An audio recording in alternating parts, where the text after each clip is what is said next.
this isn't world shaking, but every once in a while I like to talk about some information that comes out that I just found really interesting. And a study just came out, some research just came out, showing what are the 10 most profitable and popular movie theaters in North America. And because, the movie theater industry has been struggling, been showing signs of turning things around. 2026 looks like it's going to be great for it. But I always thought, I love these little bits of information like that. And I really thought this list was really telling and actually kind of cool. So let's go over. This is coming to us from, originally this story was posted in Deadline. This is coming to us from KTLA in Los Angeles. The 10 most profitable movie theaters and most popular movie theaters in North America. At number 10, the movie theater I saw the first J.J. Abrams Star Trek movie in, the Cineplex Yonge and Dundas in Toronto. It's a great theater. It used to be called the Scotia Theater or something like that. But anyway, now it's called the Cineplex Yonge Dundas in Toronto. Excellent theater. It's the number 10. At number 9, another Canadian theater, the Cineplex Laval in Laval, Quebec. That's at number 9. That does it for the Canadian entrance.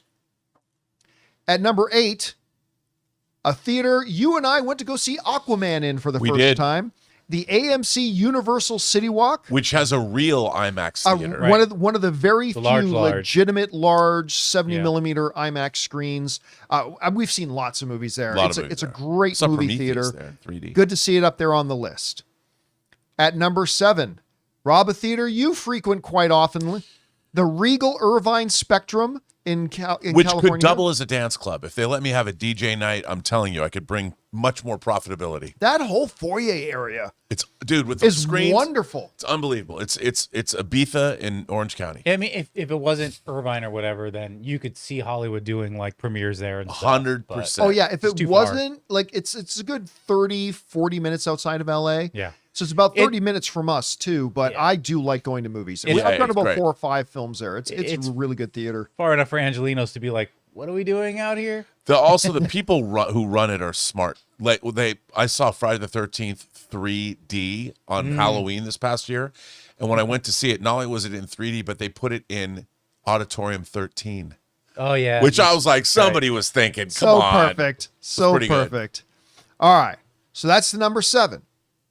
The number 6, Irvine Spectrum, all right. Another movie theater I've been to a hell of a lot, the AMC Century City 15. This they do for a lot of reviews. Yeah, I mean, the main reason I have been to that theater hundreds of times is because back when I used to go to, wasted my time and went to press screenings, which really are a complete waste of time.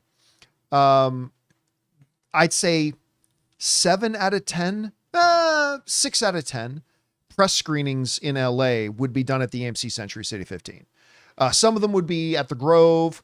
Some of them would be right down in Hollywood, usually at the Chinese 7 that's up above the main Chinese theater. But I'd say like more than half of them was always held at the AMC Century. This is where Steven Spielberg goes to watch movies, is the AMC Century City 15. Again, beautiful theater in the middle of this very rich, poshy mall. It's tough to get in and out. Well, it is tough to get in and out, although a lot of parking. Lest we forget, it's the mall where they filmed Conquest of the Planet of the Apes at, because it used to be part of the 20th Century Fox lot. By the way, it's also the mall where, what is that Ryan Gosling, Steve Carell movie called again? Oh, Crazy Stupid Love. Yeah. Crazy Stupid Love. Although I love that movie. When they're standing outside, Ryan Gosling and Steve Carell, and he's teaching them about men only need like 6 items of clothing, blah, blah, and they're standing outside that mall. That's the AMC Century City that's in the background. Right by the Watergate Hotel. Yes. Infamous Watergate. All right. And by the way, just right around the corner from Nakatomi Towers. Yep. Not too far up the street True. from there. All right. Now we get into the top 5.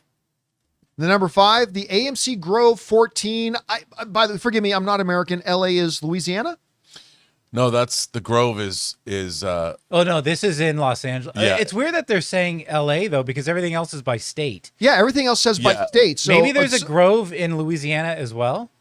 Because there's a Grove in Los Angeles. Because it doesn't say Los Angeles. Everything else is it California. says L.A. Yeah, I think that's got to be the Grove because when I was married, I lived very close to there, and we were there like every day. Yeah. Right, But that's but over by the farmer's market. If so. Again, I've gone to a number, but I just don't know because like when it's like go at this list, when they're saying the city, Toronto, they write Toronto, they write Laval, and they put the state.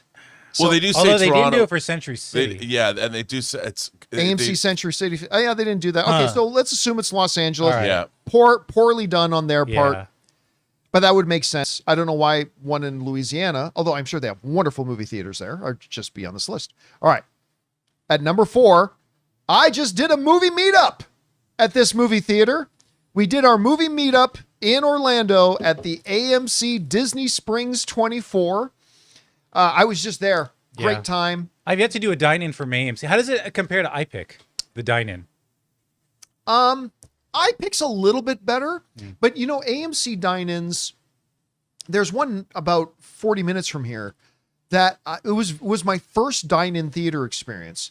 And it was a revelation. It was great.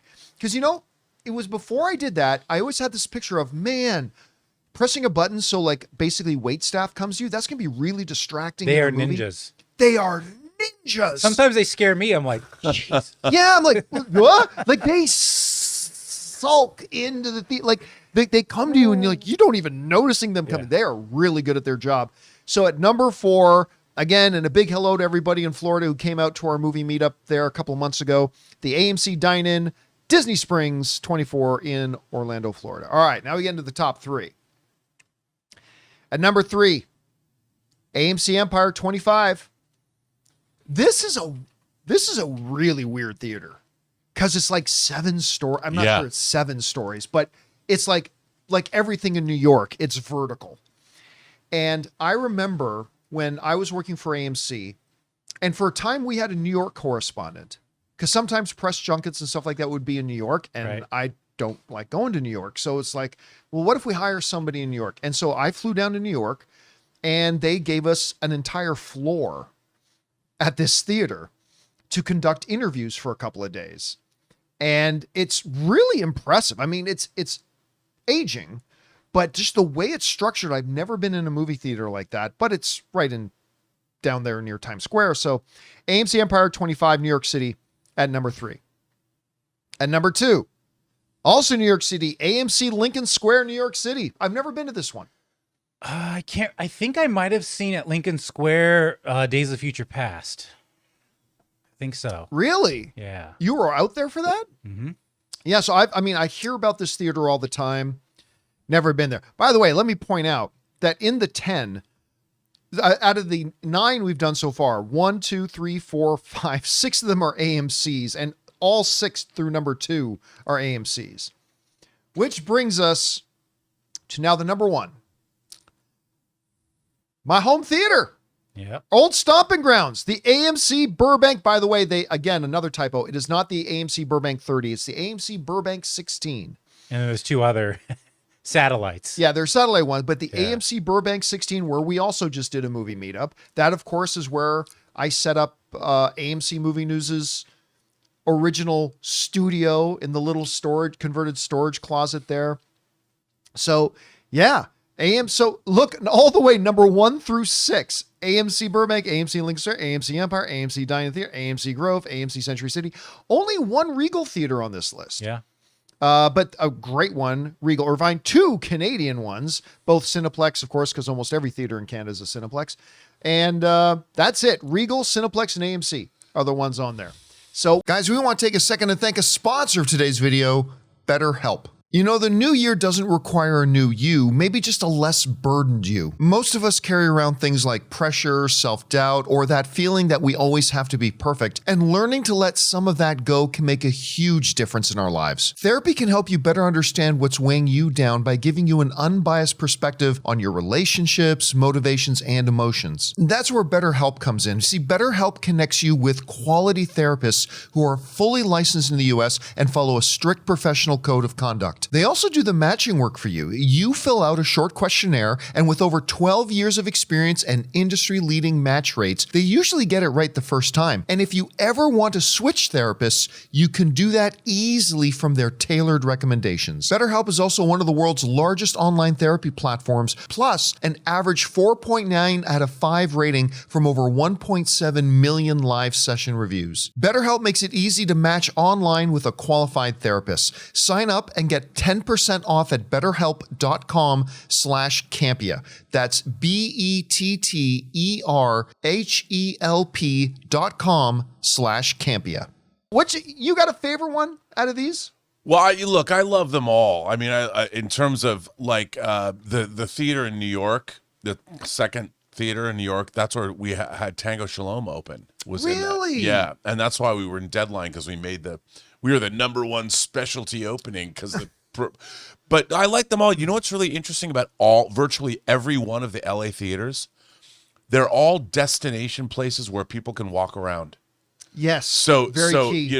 You've got like the Burbank 16 has free parking, and you don't just have the little like mall area that you have, because you've got the Yard House there, you've got Barney's Beanery there, but literally 100 restaurants within about a 10-minute all walk of downtown Burbank. So it's a destination spot where you go and spend the whole day. Same with the Regal Spectrum, same with the Grove. All of these places, like the Regal Spectrum is that whole area, again, a giant shopping complex with lots of restaurants, and there's people go there. When you go there on a Friday night, there's all kinds of kids and teenagers going to places, and it's interesting. And all the theaters in New York, of course, it's New York, so people can walk in. And I think that's really fascinating that none of these theaters are theaters that are like standalone. Like I grew up in Seattle, so we had these big block theaters like the John Dance Theater was this single gigantic theater where I saw like Superman the movie and Logan's Run and Spy Who Loved Me and Star Trek the Motion Picture. But there was nothing there except that theater.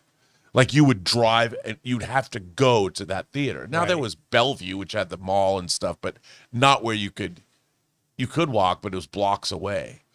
And that just doesn't work anymore. You have to have these places in walkable venues where people can dip in and out. Like, hey, we're shopping. Let's go see a movie. Mm-hmm. Yeah. Or you have impulse movie going where it's like, what's playing? So that's key. Yeah. And again, AMC's dominance there. And by the way, really happy for AMC Burbank 16. They have I'm pretty sure he's still there. I think he is. But the general manager of that particular theater, a guy by the name of Jeff, was just a terrific general manager. My name is Jeff. My name's Jeff. But that whole theater, just like that too. Yeah. There's a good bar there. Yep. You can go hang out in the bar if you don't want to go see a movie, which is key. Yeah. It's a wonderful, wonderful theater. And I love hanging around it and all that kind of stuff. So congratulations to them. And there you go, guys. By the way, somebody in the live chat, call Yer Funny Gaming, is saying, I don't get why you say, because I just kind of mentioned that press screenings are a waste of time. I don't get why you say press screenings are a waste of time. Can you explain? Yeah, because they are. They're a complete waste of time. It took me years to figure that out. But here's why press screenings, for somebody like me, not for anybody else, but for somebody like me, I ultimately realized they were a complete waste of time, is because two things. One, I realized that when I would do like my out of theater reactions, the ones I did 3 or 4 days before the movie came out, because I was at a press screening, didn't get any more views than the ones I would do for ones I couldn't get to the press screening of, and I just went to opening day. Right. So I would go to one movie at the press screening a couple of days early and do my out-of-theater review, and then I do an out-of-theater review for a movie on a Thursday night, the night that a movie actually opened, and there was no benefit. None. No, but to be fair, I mean, if you're writing something, if you're writing a piece. But here's the thing too. My belief has come to, I don't think, like, if I'm not getting any more views 3 or 4 days early than if I do it on opening night, I don't believe your article about it is going to get any more views if you do it 2 or 3 days early versus when you do it. No, I mean, they need lead time. You need lead time. They would drop a review the day the movie came out. That's why I said for somebody like me. Yeah. But the second reason it made it a really big waste of time was when you considered that if I go opening night, I get to go to my home theater. Right. I get to just drive a few minutes, go to my theater, see it with a big audience, all that kind of stuff. Whereas with press screenings, I would literally have to drive like 40 minutes across town just to go to the AMC Century City, which is a great theater, but I'd have to drive like 45 minutes. So set the entire night out to go there for literally no benefit, which is one of the same reasons why I stopped doing, I stopped doing press junkets and interviewing celebrities when I was still at AMC, because I realized, this is true. In the same week, I put up an exclusive interview with me and Robert Downey Jr. Me and Robert Downey Jr. sitting down talking about his journey playing Iron Man. That same week, I did a little editorial video on my favorite snacks at the movie theater.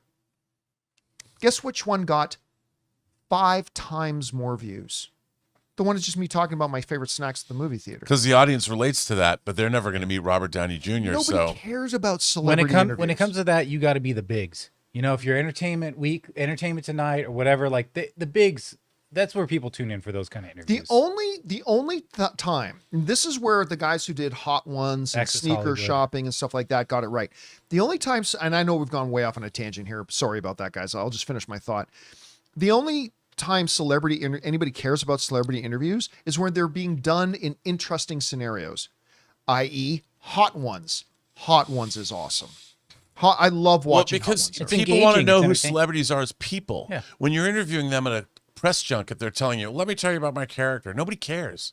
People want to know about who they are as people. That's why Hot Ones works well, because you get to see people with their guard down, and like no one can escape spicy food. They're in You know what? pain. They're yeah, exactly. They actually came to me because the people at Complex, who were the people who owned Collider when I was running Collider Video, right. they came to me one time and said, we have an idea for an interview show. And they knew I was like totally against wasting our time with celebrity interviews. But they said, but we've got an idea we think you'll like. I'm like, okay, what's that? And they know we're really into poker. He goes, what if we set up an interview show, kind of likened unto sneaker shopping, comic book shopping, Hot Ones, but it's playing poker, and you just talk while playing poker with them. And I said, okay, I think people might find that interesting. Sure, see if you can develop it. And then they never did anything with it, but I thought that was interesting. Anyway, we're supposed to be talking about movie theaters, and I pulled us way off on a tangent. My bad. Anyway, guys, question is for you. What do you think about this big list?